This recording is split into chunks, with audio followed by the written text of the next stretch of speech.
আমি আপোনালোকক এই কথা জনাব বিচাৰিছোঁ যে আজি সংবাদমেল অনুষ্ঠিত কৰি ভাৰতবৰ্ষত প্ৰায় ৭০ লক্ষ পেঞ্চনাৰ্ছ, ফেমিলি পেঞ্চনাৰ্ছ সাংঘাতিক ধৰণে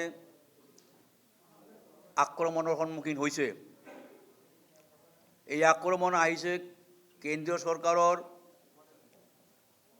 যি আইন যোৱা 2025 চনৰ 25 মাৰ্চত বিত্ত বিলৰ লগতে validation of CCS pension rule pass কৰিলে। এই আইনৰ দ্বাৰা পেঞ্চনাৰসকল আক্ৰান্ত হৈছে।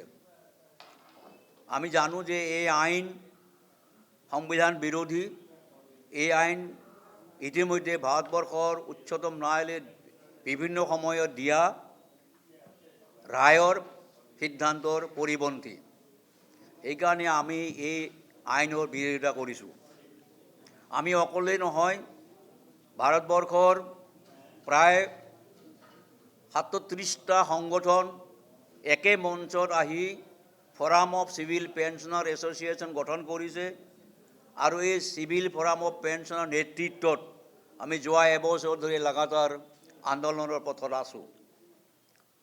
কেৱল সেয়ে নহয়, এই আইনে কেৱল কেন্দ্ৰীয় চৰকাৰী পেঞ্চনাৰসকলক ক্ষতিগ্ৰস্ত কৰিব এইটো নহয়, ভাৰতবৰ্ষৰ ৰাজ্যিক কৰ্মচাৰী, বিভিন্ন পাব্লিক ছেক্টৰ, ৰাষ্ট্ৰীয় খণ্ডৰ কৰ্মচাৰী পেঞ্চনাৰসকল আৰু অন্যান্য যিসকল পেঞ্চনাৰ আছে তেওঁলোকক কিন্তু এই আইনৰ দ্বাৰা ক্ষতিগ্ৰস্ত হ'ব।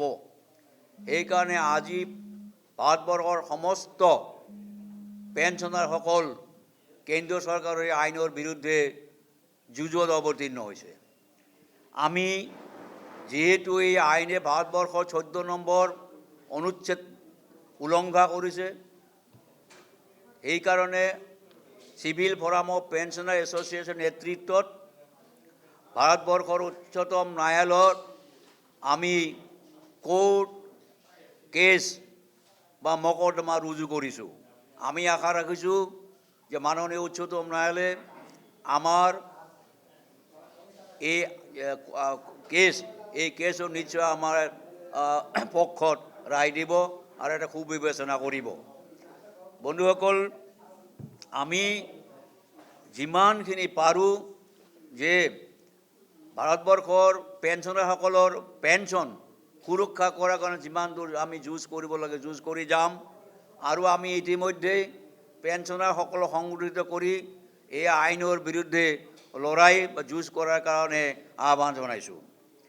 আমি আৰু কথাটো ক'ব বিচাৰিছোঁ যে যি 8th পে কমিশ্যন বা অষ্টম দৰমহা আয়োগ যি গঠন কৰা হ'ল বিলম্বিতভাৱে, এই অষ্টম বেতন আয়োগৰ টাৰ্মছ অফ ৰেফাৰেন্স যে চৰ্তাৱলীত পেঞ্চনাৰসকল সম্পূৰ্ণৰূপে উপেক্ষা কৰা হৈছে আৰু টাৰ্মছ অফ ৰেফাৰেন্সৰ পৰা পেঞ্চনাৰসকলৰ পেঞ্চন সংশোধনৰ কথাটো সম্পূৰ্ণৰূপে বাদ দিছে আৰু ইয়াৰ যিটো ডেট অফ এফেক্ট, ইয়াৰ কাৰ্যকৰী যিটো তাৰিখ, এই তাৰিখটো কিন্তু পে কমিশ্যনৰ টাৰ্মছ অফ ৰেফাৰেন্সৰ উল্লেখ নাই।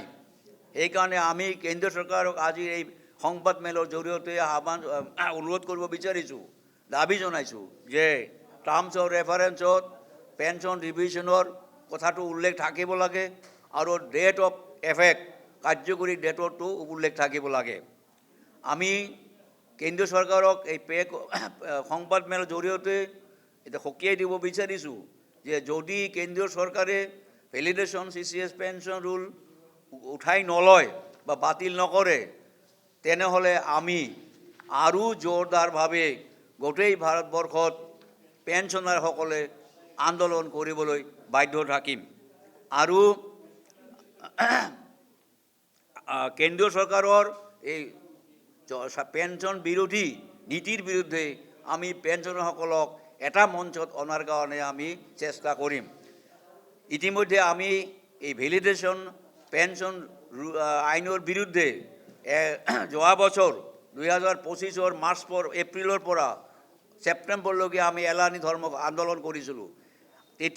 এতিয়ালৈকে কেন্দ্ৰীয় চৰকাৰে দাবী আমাৰ দাবী মানি লোৱা নাই বা ভেলিডেশ্যন ৰুল আইনটো বাতিল কৰা নাই। আমি এতিয়া দ্বিতীয় লানি আন্দোলন আৰম্ভ কৰিছোঁ।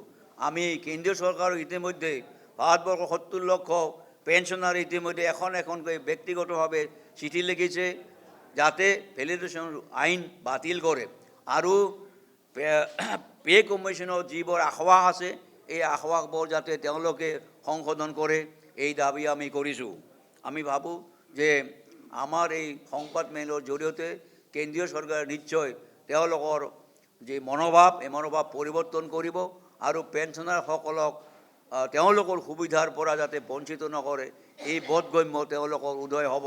এইখিনিয়ে আজিৰ পে কমিশ্যন সংবাদ মেলৰ আমাৰ কেন্দ্ৰীয় চৰকাৰলৈ দাবী আৰু আহ্বান।